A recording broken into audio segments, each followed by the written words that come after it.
really see Suge and Ice Cube fight?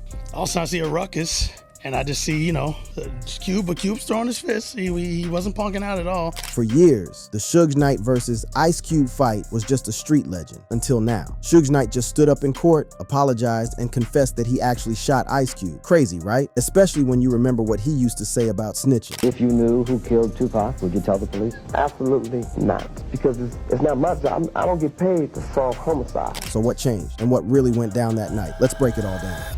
Suge Knight and Ice Cube, the truth behind the viral claim. Suge Knight has been locked up since 2018, serving a 28-year sentence for a deadly hit and run. And now, it's starting to look like the time behind bars is wearing him down, because he's finally starting to talk. A new report just dropped where Suge allegedly admits to shooting Ice Cube, and it's already shaking up hip-hop history. For those who don't know, the beef between Suge and Ice Cube goes way back, tracing all the way to Cube's exit from NWA in 1989. His departure over money disputes stirred up serious tension with his former bandmates and their management, setting the stage for years of friction. At the same time, Knight was building his own empire, and with Dr. Dre aligning with him at Death Row Records, Suge became indirectly tied to all the tension surrounding Cube's fallout with NWA. This wasn't just business. This was personal. The streets don't forget, and neither do legends. When it comes to understanding the dynamic between these two figures, Ice Cube has always been diplomatic about the situation. In one interview, when asked about Suge directly, Cube kept it real. I don't know what I would say to him, but man, I hope you get out the situation you're in, you know what I mean? That's what I would say. But to understand the real tension, you gotta understand the different philosophies these men operated under. Ice Cube once broke down the difference between how Eazy-E and Suge Knight moved in the streets. When comparing their leadership styles, Cube explained, Eazy, didn't use intimidation. He didn't use any intimidation. He just was a businessman, straight up. So it was never any, at least when I was around, never any this gotta go down or, it's gonna be consequences to pay. When it came to Eazy's approach to business, Cube painted a picture of a visionary. Having the best ideas, being smart, being innovative, being able to see around the corner, being a visionary, having a plan, having the resources to execute his plan, letting us be who we wanted to be and not who he wanted us to be. But Suge Knight, that was a whole different animal. When asked about Knight's reputation, Cube acknowledged the complexity. I think Suge is all three, but it might be different degrees of, definitely feared, definitely respected, and got a lot of people who love Suge because he pulled them out the mud, he pulled them out the dirt, he helped orchestrate, one of the greatest eras in hip-hop with Death Row. Now, while Cube was being diplomatic in interviews, Suge Knight was out here making moves that would become legendary in the streets. In one of his own interviews, Knight laid out his philosophy about the game and how he operated. When talking about his approach to the industry, Knight made it clear he wasn't playing games. We got to be more role models and better example for the youngsters, you know what I mean? Yeah. I look at it we got the hottest rappers in the world right now pushing their lines. But Knight's words often carried an underlying threat. He wasn't shy about calling out people he felt had crossed him. And for these old talking on the phones or talking on records, you can beat me doing that all day. But I guarantee you this. What's up? They sign a waiver, I beat the dog shit out of them. The feud gained momentum during the mid-1990s, a period dominated by the East Coast-West Coast hip-hop rivalry. Suge Knight was a central figure in this conflict, using Death Row Records as a platform to assert dominance and engage in public disputes. Knight's ties to the mob Peru Bloods, a subset of the Bloods gang, added a layer of menace. He reportedly employed gang members as enforcers, leveraging their presence to intimidate rivals and associates alike. Fast forward to 2014, and the feud hit one of its most explosive peaks. Ice Cube was serving as a producer on the Straight Outta Compton biopic, finally bringing the story of NWA to the big screen. But Suge Knight, he wasn't having it. The tension boiled over when Knight, who had no involvement in the project, reportedly took issue with how he was portrayed, or more accurately, how he was barely portrayed at all. According to reports, Knight attempted to visit the set, leading to a confrontation that escalated into a series of threatening phone calls and text messages directed at the film's director F. Gary Gray with references to Ice Cube. The threats were so severe that Gray later cited safety concerns when refusing to testify in a related grand jury hearing. This wasn't just Hollywood drama. This was real street business spilling over into the entertainment industry. Knight had strong feelings about movies being made about his era, especially when he wasn't involved. When it came to the NWA movie specifically, Knight made his position crystal clear. If y'all doing NWA, I was who owned the name of NWA, you holla at me, I'm going to holla at you. Then came January 29th, 2015, a date that would forever change the trajectory of Suge Knight's life and solidify his reputation reputation as one of the most dangerous figures in hip-hop history. On January 29, 2015, Knight was involved in a hit-and-run incident outside Tam's Burgers in Compton, California. Following a confrontation linked to the filming of the NWA biopic, Knight struck two men with his truck, Terry Carter, who died, and CLE Bone Sloan, who was injured. This wasn't some accidental collision. Surveillance footage showed Knight reversing his truck into the men and then driving forward over them, contradicting his claim of self-defense. Knight argued he was fleeing an armed ambush, but the evidence painted a different picture entirely. Throughout all this chaos, Ice Cube maintained his composure in a way that showed his growth and maturity. When pressed about conspiracy theories involving Suge Knight and other controversial topics, Cube demonstrated his wisdom and restraint. In one revealing conversation about trust and relationships in the industry, when asked about who he trusted most among the key figures in his career, Cube was honest. "Well, I mean, of course I trust Dre the most. He the one brought me in the game. He's never done anything to me as far as contract-wise or business-wise foul. Neither has Suge, you know? So I mean, I would trust Dre the most." Even when discussing the more controversial aspects of industry relationships, Cube maintained his measured approach. And, you know, out of Easy and Suge, I've been knowing them probably both the same amount of time, and I trust them. I never felt any issues with Easy or Suge. This response spoke volumes about Ice Cube's character. While Knight was known for his confrontational nature and aggressive tactics, Cube chose the high road. In more recent interviews, when faced with wild conspiracy theories about Suge and Knight, Cube's response showed his maturity. "I don't put past nobody." But when pressed further about Knight's alleged actions, Cube remained diplomatic. "I can't say somebody's unhinged." The relationship between Suge Knight and Ice Cube represents more than just a personal rivalry. It's a reflection of the choices we make and the paths we choose. While both men came from similar backgrounds and navigated the same dangerous waters of the music industry, their different approaches to conflict, business, and life led them to vastly different destinations. The man behind the myth.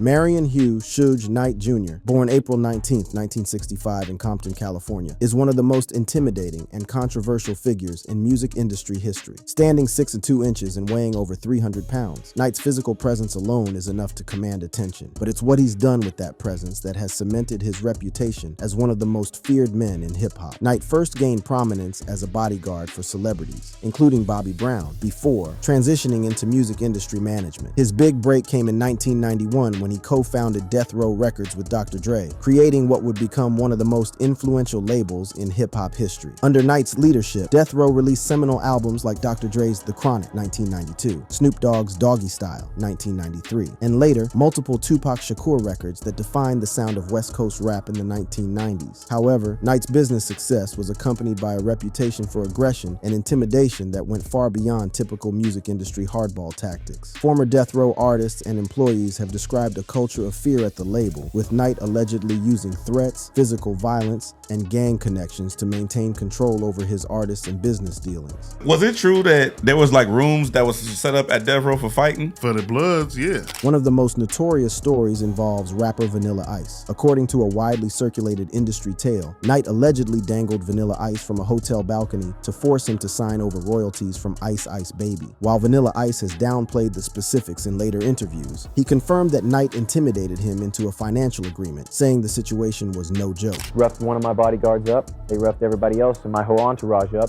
Suge took me out on the balcony, started talking to me personally. On the balcony, high above, like 15 floors. He had me look over the edge, show me how high I was up there. Knight's ties to the mob Piru Bloods, a subset of the Bloods gang, added another layer to his fearsome reputation. He reportedly employed gang members as security and enforcers, leveraging their presence to intimidate rivals and associates alike. This gang affiliation would later factor into his legal troubles, with prosecutors frequently citing it as evidence of his dangerous character. Knight's legal troubles began almost as soon as he entered the music industry, establishing a pattern of violent behavior that would define much of his public life. His first major run-in with the law came in 1992 when he allegedly assaulted two aspiring rappers, George and Linwood Stanley, at a Hollywood recording studio. According to court documents, Knight and his associates used guns to force the brothers to strip naked and sign over their publishing rights. In 1995, Knight pleaded no contest to 2 counts of assault related to this incident. He received a remarkably lenient sentence of 5 years probation and served just 1 month in a halfway house. While this allowed him to continue building Death Row Records at a crucial time, the probation status would later prove consequential. On September 7, 1996, Knight and Tupac Shakur were involved in a violent altercation at the MGM Grand Hotel in Las Vegas, captured on surveillance footage. The fight involved the assault of Orlando Anderson, a rival gang member. Just hours later, Shakur was fatally shot in a drive-by shooting while riding in a car driven by Knight. Although Knight was not charged in Shakur's murder, the MGM Grand incident violated his probation from the 1992 assault case. In 1997, a judge sentenced Knight to 9 years in prison for the probation violation. He ultimately served about 5 years before being released in 2001. This marked the beginning of Death Row Records' decline, as the label struggled without Knight's leadership and eventually filed for bankruptcy in 2006. After his release, Knight's legal troubles continued. In 2002, he was briefly jailed for violating probation by associating with known gang members. In 2003, he faced another jail stint for violating parole after punching a parking lot attendant outside a Hollywood nightclub. In August 2005, Knight himself became a victim of violence when he was shot in the leg at an MTV Video Music Awards pre-party hosted by Kanye West. Knight later sued West over the incident, claiming inadequate security, though the lawsuit did not succeed. In 2008, Knight was arrested in Las Vegas for allegedly assaulting his girlfriend, Melissa Isaac, and possessing ecstasy and hydrocodone. Police reported seeing him punching a naked woman while holding a knife. However, the charges were dropped when Isaac refused to cooperate with prosecutors, establishing a pattern seen in several of Knight's cases where witnesses declined to testify. Additional incidents followed: a brawl at a private party in Scottsdale, Arizona in 2009, an arrest for marijuana possession and outstanding traffic warrants in Las Vegas in 2012, and an arrest for allegedly stealing a camera from a photographer in Beverly Hills in 2014, a case that also involved comedian Cat Williams. Also in 2014, Knight was shot 6 times at a pre-VMAs party hosted by Chris Brown in West Hollywood. Remarkably, he survived but refused to cooperate with police, cementing his no-snitching reputation. But the most serious incident in Knight's criminal history occurred on January 29, 2015, when he was involved in a fatal hit-and-run in Compton that would define his legal fate. The incident stemmed from a confrontation related to the filming of the NWA biopic Straight Outta Compton. According to court documents, Knight drove to Tam's Burgers near the film set, where he encountered Terry Carter, a local businessman and acquaintance, and CLE Bone Sloan, a filmmaker who was working as a technical advisor on the movie. A confrontation ensued, and surveillance footage showed Knight running over both men with his Ford F-150 Raptor truck, killing Carter and severely injuring Sloan. Knight fled the scene but surrendered to authorities the next day. He claimed he acted in self-defense, alleging he was ambushed and feared for his life. Prosecutors, however, argued the act was intentional, pointing to video evidence showing Knight reversing his truck and then deliberately driving forward over the victims. The legal proceedings dragged on for nearly 4 years, with multiple delays, attorney changes, and courtroom drama. During this time, Knight experienced health issues, including being hospitalized for blood clots and claiming to have lost vision in one eye. Finally, on September 20th, 2018, Knight pleaded no contest to voluntary manslaughter as part of a plea deal. The agreement resulted in a 28-year prison sentence, 22 years for the manslaughter charge, plus an additional 6 years due to California's 3 strikes law, which imposes harsher penalties on repeat offenders with prior felonies. During the sentencing, Carter's family expressed outrage at Knight's actions and perceived lack of remorse, with his daughter Crystal labeling Knight a low-life thug. Other pending charges against Knight, including robbery and criminal threats related to the 2014 camera theft incident, were dismissed as part of the plea deal. Even from behind prison walls, Knight's legal saga has continued. In 2023, he settled a wrongful death lawsuit filed by Terry Carter's family for $1.5 million.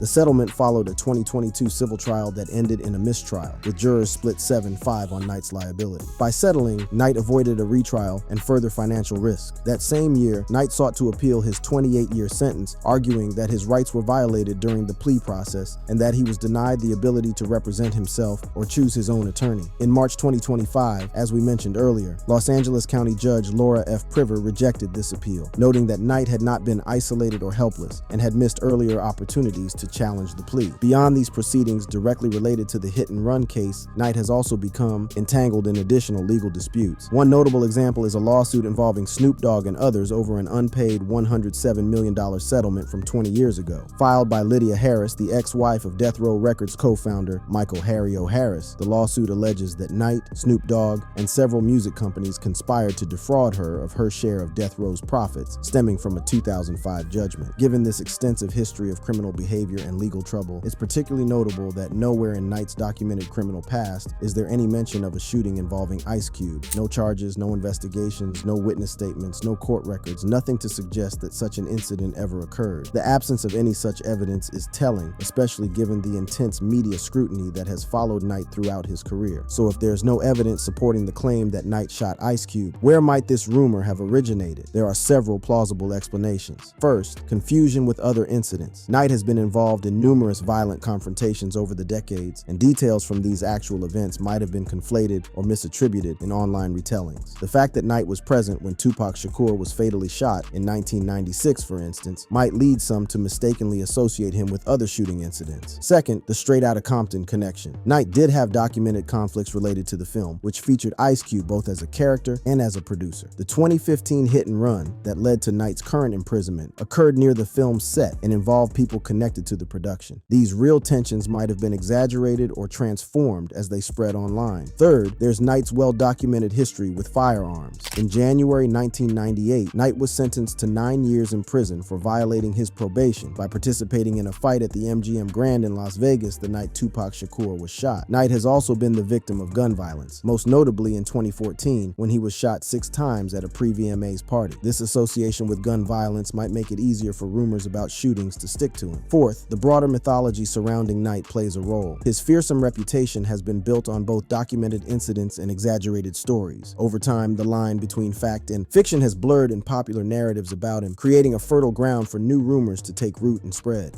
The truth matters.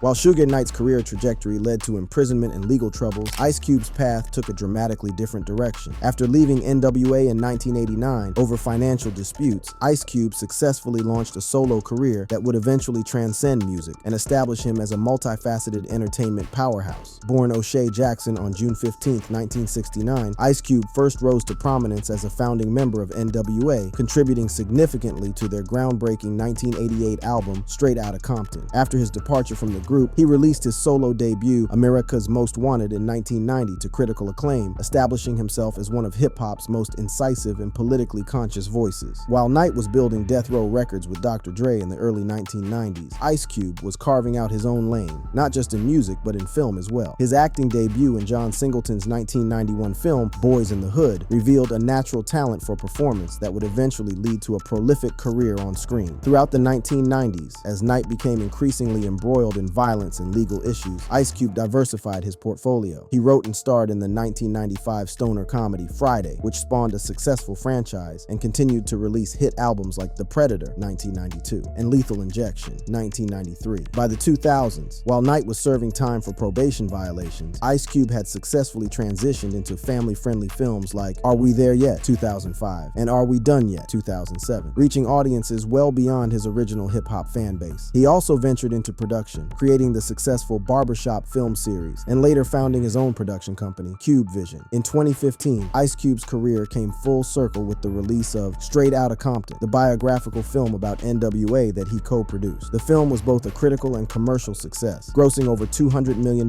worldwide and receiving an Academy Award nomination for Best Original Screenplay. Ironically, it was during the production of this film that Knight's fatal hit and run occurred, leading to his current imprisonment. Ice Cube's business acumen has extended beyond film and music. In 2017, he founded the Big Three, a 3-on-3 basketball league featuring retired NBA players. He's also secured numerous endorsement deals and continued to release music, maintaining cultural relevance across multiple decades. Throughout this impressive career evolution, Ice Cube has largely avoided the violence and legal troubles that derailed Knight's trajectory. His ability to navigate the entertainment industry without succumbing to the pitfalls that claimed many of his contemporaries speaks to both his business intelligence and personal discipline. Most importantly for our investigation, at no point in Ice Cube's extensive public life is there any mention of being shot by Suge Knight. Such a significant event would have been widely documented, discussed in interviews, and likely addressed in his music or memoirs. The complete absence of any reference to such an incident in Ice Cube's well-documented career further undermines the credibility of the viral claim. Interestingly, the mystique surrounding Death Row Records and the unsolved murders of Tupac Shakur and the Notorious Big has created a cottage industry of conspiracy theories, speculative documentaries, and and revisionist histories. Knight's central role in this era makes him a natural target for new theories and allegations, regardless of their factual basis. Also, the social media ecosystem rewards engagement over accuracy. Shocking claims generate clicks, shares, and comments, the currency of online influence. A mundane story about Knight's appeal being denied doesn't generate nearly the same engagement as a sensational claim about him confessing to shooting another rap legend. Content creators, whether amateur or professional, understand these incentives and may craft headlines and narratives accordingly. So why does it matter whether Suge Knight actually shot Ice Cube? After all, Knight is already serving a lengthy prison sentence for a different violent crime, and Ice Cube has clearly moved past whatever rivalry they once had. It matters for several important reasons. First, factual accuracy is fundamental to understanding hip-hop history. The story of West Coast rap in the 1990s, with all its innovation, conflict, and tragedy, is a crucial chapter in American cultural history. When false claims obscure this actual history, we lose our connection to the real events and people that shape the music and culture we love. Second, false claims can unfairly tarnish reputations. While Knight has plenty of documented misdeeds on his record, adding, fictional acts of violence serves no purpose except to further demonize someone who has already faced legal consequences for his actual actions. Similarly, portraying Ice Cube as a shooting victim creates a false narrative about his life and career. Third, uncritically accepting and sharing misinformation erodes our collective ability to distinguish fact from fiction. In an era where fake news is already a serious concern across many domains, the hip-hop community has a responsibility to uphold standards of truth, especially when discussing serious allegations of violence. Fourth, spreading false information about gun violence trivializes actual incidents. The hip-hop community has lost too many talented artists to real gun violence, from Scott LaRock to Tupac Shakur to Nipsey Hussle. Creating fictional shooting incidents disrespects the memory of those who truly lost their lives to gun violence and the communities that continue to be affected by it. Finally, accepting misinformation without question reinforces harmful stereotypes about hip-hop culture. For decades, critics have attempted to portray hip-hop as inherently violent and criminal. Spreading unfounded rumors about shootings between prominent figures plays into these stereotypes and undermines the artistic and cultural significance of the genre. While Knight and Ice Cube did have a documented rivalry dating back to the early 1990s, there are no credible reports of violent physical confrontations between them, let alone a shooting. Their conflict was primarily professional and verbal, not physical. Knight's actual legal troubles are extensively documented and serious enough without adding fictional elements. His current 28-year prison sentence for voluntary manslaughter reflects the very real consequences of his actions. Ice Cube, meanwhile, has built an impressive career spanning music, film, television, and business, largely avoiding the legal troubles and violence that derailed Knight's trajectory. Thanks for joining us for this deep dive into hip-hop history. If you found this investigation valuable, please click on the card showing on the screen.